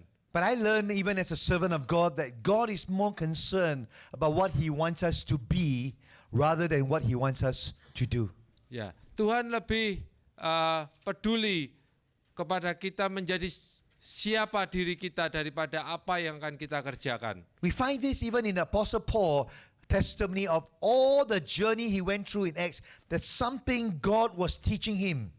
Dan kita menemukan There was something God was teaching Paul in going through all the suffering in the book of ya, Acts. ada sesuatu yang Tuhan ingin ajarkan untuk semua penderitaan yang Rasul Paulus harus alami. God was humbling the Apostle Paul in all that he was going through. Dan Tuhan sedang memproses untuk membuat Rasul Paulus menjadi rendah hati. We see this in 1 Corinthians 2 verse 1 to 3 when he testified what God was doing with him in the book of Acts. Ya, kita melihat kesaksian ini di 1 Korintus 2 ayat 1 sampai 3 bagaimana Tuhan sedang melakukan di dalam kehidupan Rasul Paulus. Let's read this together in bahasa. Mari kita membaca di dalam bahasa. 1, 2, 3. Demikianlah pula ketika aku datang kepadamu, saudara-saudara, aku tidak datang dengan kata-kata yang indah atau dengan nikmat untuk menyampaikan kesaksian Allah kepada kamu.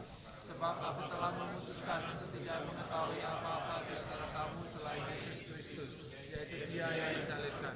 Aku juga telah datang kepadamu dalam kelemahan dan dengan sangat takut dan gentar. Paul must be a very gifted leader. Rasul Paulus adalah seorang pemimpin yang sangat dikaruniai. But Paul testified here in his letter to the Corinthian church, again a very gifted church, very gifted city. Ya, Rasul Paulus gifted. Gifted city, a city that's very gifted with many things. Oh, Ya. ada Korintus adalah satu kota yang dimana punya banyak talenta. And Paul shared here that the one lesson he learned was God was teaching him to depend on God and God alone. Dan Tuhan mengajar Rasul Paulus untuk hanya bergantung hanya kepada Tuhan saja. God was molding and shaping the Apostle Paul to become the servant of God that God wants him to be. Dan Tuhan sedang membentuk Rasul Paulus untuk menjadi seorang hambanya yang bergantung kepada Dia saja. The fourth and last lesson I want to share with you is that God's guidance is ultimately ratified, meaning it's endorsed and often confirmed by God Himself. Ya. Yang terakhir Tuhan ingin mengajarkan bahwa pimpinan Allah pada akhirnya disahkan oleh Allah sendiri. We find this in God's word to the Apostle Paul, and we read this in verses 9 to 11 of Acts Kita menemukan ini di dalam chapter 18. ayat 9 sampai 11. And with this we will close. Ready? 1, 2, 3. Pada satu malam berfirmanlah Tuhan kepada Paulus di dalam satu penglihatan. Jangan takut, teruslah memberitakan firman dan jangan diam. Sebab aku menyertai engkau dan tidak ada seorang pun yang akan menjamah dan menganiayakan engkau. Sebab banyak umatku di kota ini. Maka tinggallah Paulus di situ selama 6 bulan. Dan ia mengajarkan firman Allah di tengah-tengah mereka. If you are a true servant of God, we find God often ratify His calling upon our life by encouraging us. Ya, kalau Anda betul adalah hamba Allah, maka Tuhan akan meratifikasikan panggilannya. We find this in verse 9. The Lord say, do not be afraid, but go on speaking and do not be silent. Ya, Tuhan mengatakan kepada Paulus, jangan takut, teruslah memberitakan firman dan jangan diam. The one thing that will stop you and I as a Christian leader and pastor is fear. Dan satu hal yang akan menghentikan Anda dan saya sebagai seorang pemimpin Kristen adalah rasa takut. In fact, the Greek word for do not be afraid as the idea, the meaning of do not continue to be afraid. Dan sebetulnya kata jangan takut itu artinya adalah janganlah terus-menerus merasa takut. Many of us are afraid, but some of us continue to be afraid. Banyak dari kita takut, tetapi ada yang terus-menerus menjadi takut. I want you to know that Paul is also human like us. Saya ingin Anda tahu bahwa Rasul Paulus adalah juga manusia God seperti knew kita. Paul was living in fear and trembling. Tuhan tahu, God knew that Paul was living in fear and trembling. ya, Tuhan tahu bahwa Rasul Paulus memimpin di dalam ketakutan dan kegentaran. If you could write in your book right now, what is one thing you are most fearful about right now? Kalau Anda bisa menuliskan di buku Anda, apa satu hal yang membuat Anda takut? I hope you are not writing my wife or my husband. Saya harap Anda tidak tulis istri saya atau suami saya. But in the context of the ministry, some you say maybe you are afraid of the future. Di dalam konteks pelayanan, kadang-kadang kita takut akan masa depan. Some of you may say, I am afraid of what if I turn and lead the church to become an IDMC church? Sorry. What if I turn the church and lead the church to become an IDMC church? Ya, bagaimana kalau saya membawa gereja ini menjadi gereja yang IDMC? You have heard some of the testimonies of various pastors in this conference. Dan Anda mendengar kesaksian daripada beberapa pendeta. Some have been pastors for a long time and they realize, wow, I've just been playing church and doing church. But my gereja is not the gereja that God wants it to be.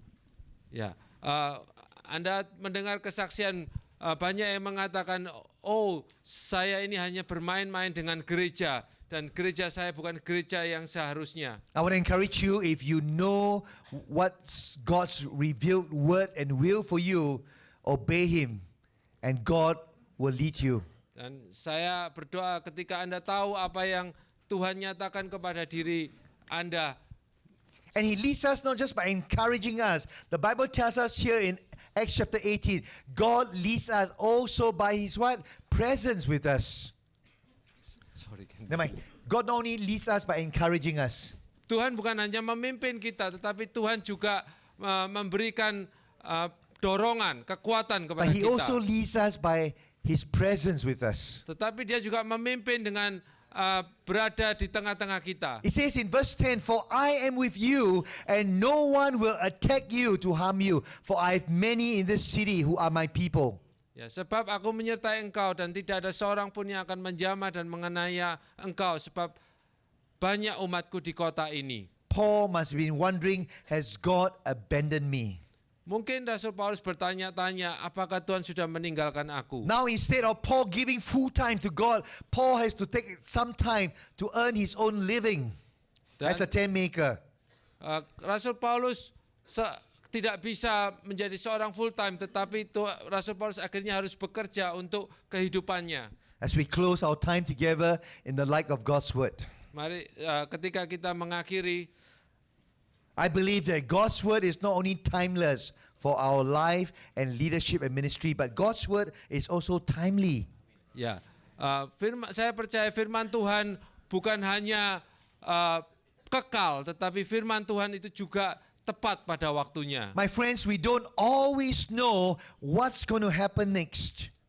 Kita tidak pernah akan tahu apa yang akan terjadi berikutnya. But this one thing we know is that we have to walk with God daily. Tetapi satu hal ini yang kita tahu, bahwa kita harus berjalan bersama dengan Tuhan setiap hari. And when we do walk with God daily, God will lead us to where He wants us to be. Dan ketika kita berjalan setiap hari bersama dengan Tuhan, Tuhan akan memimpin kita ke tempat yang Dia mau. His encouragement and His presence will be there for us, which is what really matters. Dan dorongan dan penghiburan dan kekuatan akan selalu ada bersama dengan Dia. I want to close with this conclusion thought. If we know we are walking right with God, Kalau kita tahu kita berjalan benar bersama dengan Tuhan, then you know nothing can happen to us that is outside of His will. dan tidak ada hal yang terjadi atas kita yang di luar kehendaknya. And only you know and God knows. Hanya Anda yang tahu dan Tuhan yang tahu. But don't do this alone. Walk together with other Jangan friends. lakukan sendiri, lakukan bersama dengan teman yang lain. But I learned that finding God's will to make decision is not hard at all. It's not Dan difficult saya at all. menemukan bahwa menemukan kehendak Allah itu bukanlah sesuatu yang sulit. In fact, it is impossible because we are not God. Karena sebetulnya itu tidak mungkin, karena kita bukan Tuhan. But the more important and vital question that God wants to ask us as we bring our time to a close is, are we ready to obey and do His will when He tells us? Tapi hal yang lebih penting adalah apakah kita bersedia untuk melakukan kehendaknya. When I was 15 years old, I gave my life to God to become a missionary. Ketika saya umur 15, saya memberikan hidup saya untuk menjadi seorang missionary. I was never inspired to want to be a gereja pastor. Saya tidak pernah ingin menjadi seorang gembala gereja. Maybe in those days in my gereja, the pastors were boring, not inspiring. The pastors all had white hair or no hair. Ya, mungkin waktu itu gereja tidak gembala atau pendeta itu tidak memberikan inspirasi karena rambutnya putih atau tidak ada No rambut. offense to my friends here. Tidak maksudnya menyakiti I'm so glad we're all teman laughing. Saya senang semuanya But tertawa. I say, God sent me to be a missionary, Tapi Tuhan, saya berkata kepada Tuhan, kirim saya to go where menjadi the missionary gospel has not been preached. ke tempat di mana firman Tuhan belum diberitakan. And so at the missionary conference in my first gereja, I walked down the aisles as a 15-year-old boy and came to the front and gave my life full time. Dan pada konferensi di gereja saya, konferensi misi di gereja saya maju ke depan untuk memberikan hidup saya. The elders of the gereja looked at me, they were shocked. They said, "Sit down, young man. We were not expecting a young boy to come forward." Saya penatua di gereja saya mengatakan, kamu duduk aja. Kami tidak mengharapkan anak muda untuk maju. Then I tell them, send me to the Bible school. Send me to seminary. I need to be equipped and trained before I go out to the field. Saya berkata kepada penatua, kirim saya ke sekolah teologi karena saya perlu diperlengkapi. In my first year in Bible college, I met Pastor Edmund Chan. Dan tahun pertama saya di sekolah Alkitab, saya bertemu dengan Edmund Chan. Third year, Dan saya tetap pergi ke misi, saya pergi ke Kamboja. but 1 month before myself and other members of my church team were supposed to go to Cambodia as missionary, my wife suffered her second miscarriage. Dan 1 bulan sebelum kami pergi ke misi, istri saya mengalami keguguran. And I knew my wife could not go and therefore I could not go. Saya tahu istri saya nggak bisa pergi karena itu saya juga tidak So bisa I asked pergi. the church to give me 2 weeks break to seek the Lord and say, God, what are you doing with my life? Dan saya minta jeda selama 2 minggu untuk berdoa. Tuhan, engkau mau apa untuk hidupku? And God says, all these years I see your heart. You are ready to go. Dan selama tahun-tahun ini saya sudah melihat hatimu, kamu siap untuk pergi. And you're willing to stay behind in Singapore.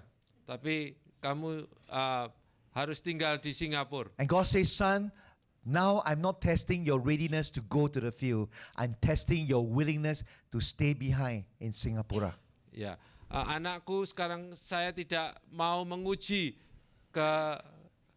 bersediaanmu untuk pergi ke misi, tapi sekarang aku menguji kesediaanmu untuk tinggal di Singapura. Because if I go to the mission field, God said I can only send one, Tony Yo. But if you stay behind and be a Gereja pastor, I can send out more Tony Yos through your life and your ministry. Ya, kalau engkau pergi hanya 1 orang Tony Yo yang akan dikirim, tapi kalau engkau tinggal di gereja akan banyak Tony Yo yang lain yang akan siap untuk dikirim. But that's not my plan.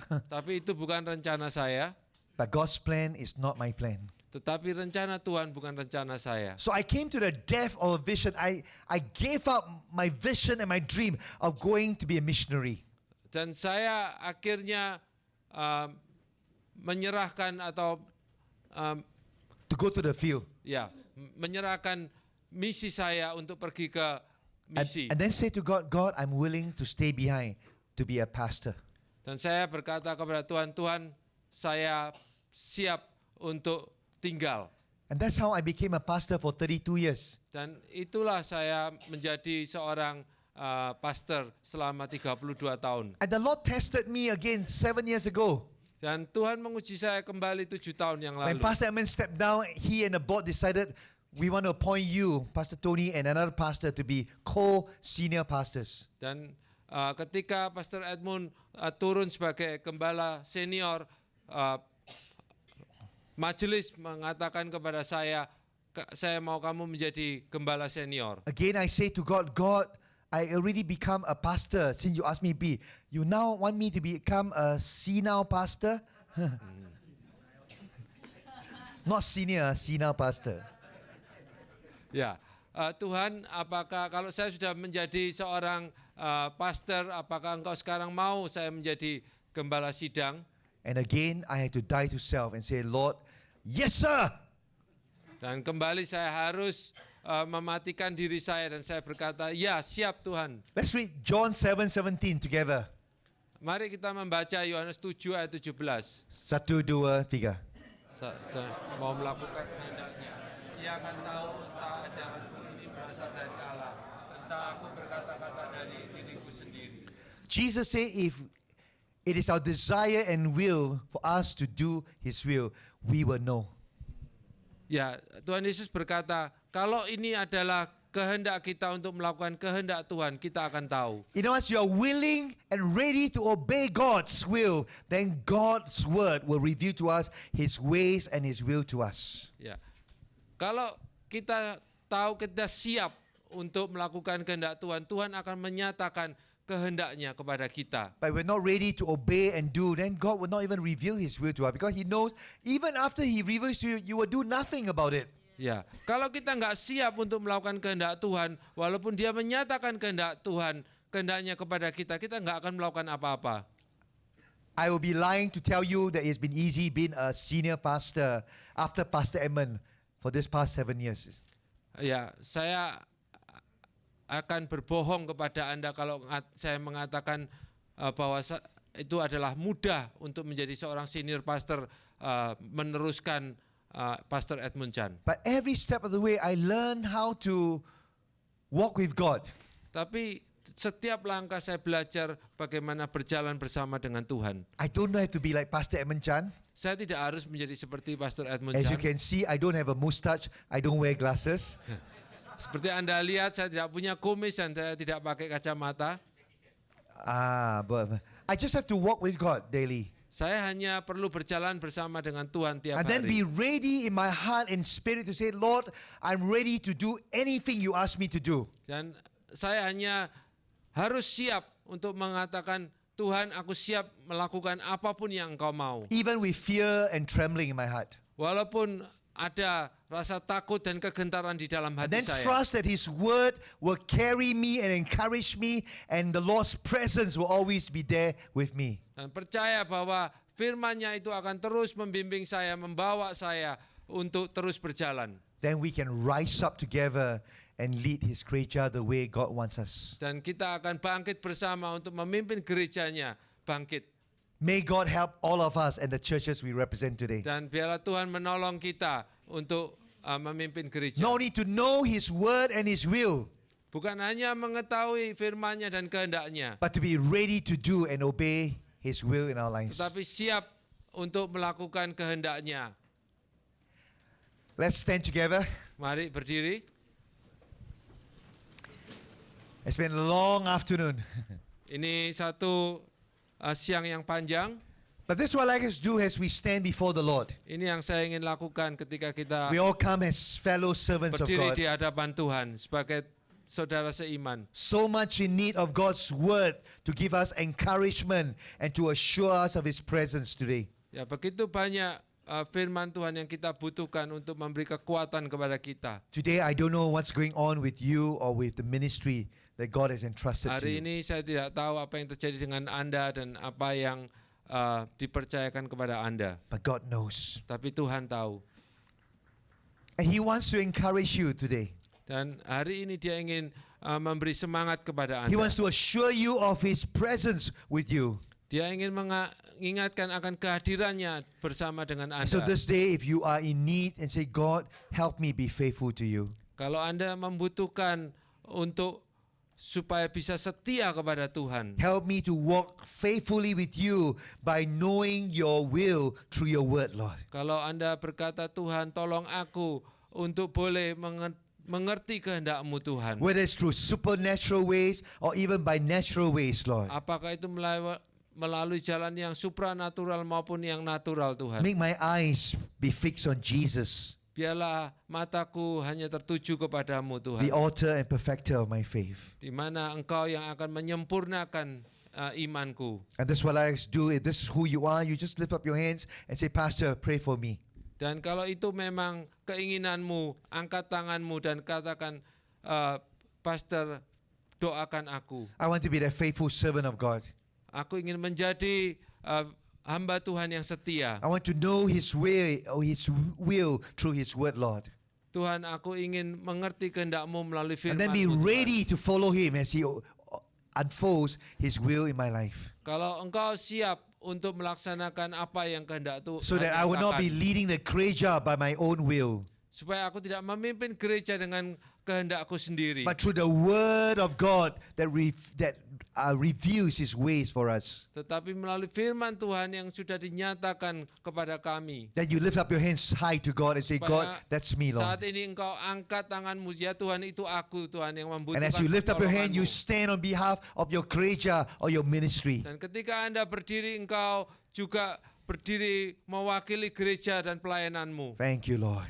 Terima kasih Tuhan. Father, you see not just our hands raised to you, you see our hearts surrendered to you. Tuhan, Kau bukan hanya melihat tangan kami terangkat Tuhan, tetapi hati kami juga kami serahkan kepadamu. Thank you that you are the God who calls us to the work of your ministry.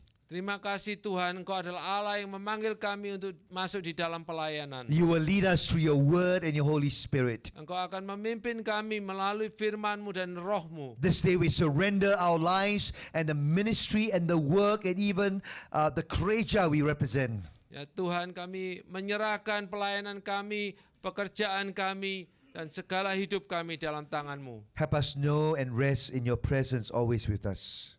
Tolong kami Tuhan, supaya kami tahu bahwa kehadiran-Mu dan penyertaan-Mu itu bersama dengan kami semua. And may your word gives us daily courage. Dan firman-Mu itu akan memberikan penguatan kepada kami setiap hari. And faith to trust you. Dan iman untuk percaya kepada Engkau. And to pursue the things that you place upon our hearts, Dan Lord. untuk mengejar apa yang menyenangkan hati-Mu Tuhan. Lord, in your time and in your ways, Lord. Dan Tuhan di dalam waktu dan cara-Mu ya Tuhan. But always for your glory. Tetapi semuanya untuk kemuliaan-Mu Tuhan. For this we pray in Jesus' name. Dan untuk itu kami berdoa di dalam nama Tuhan Yesus. Amen. Amin. Turn to someone, 3 or 5 people around you, Dan temui 2-3 orang, and say to the brothers and sisters, God loves you. katakan Tuhan mengasihi engkau.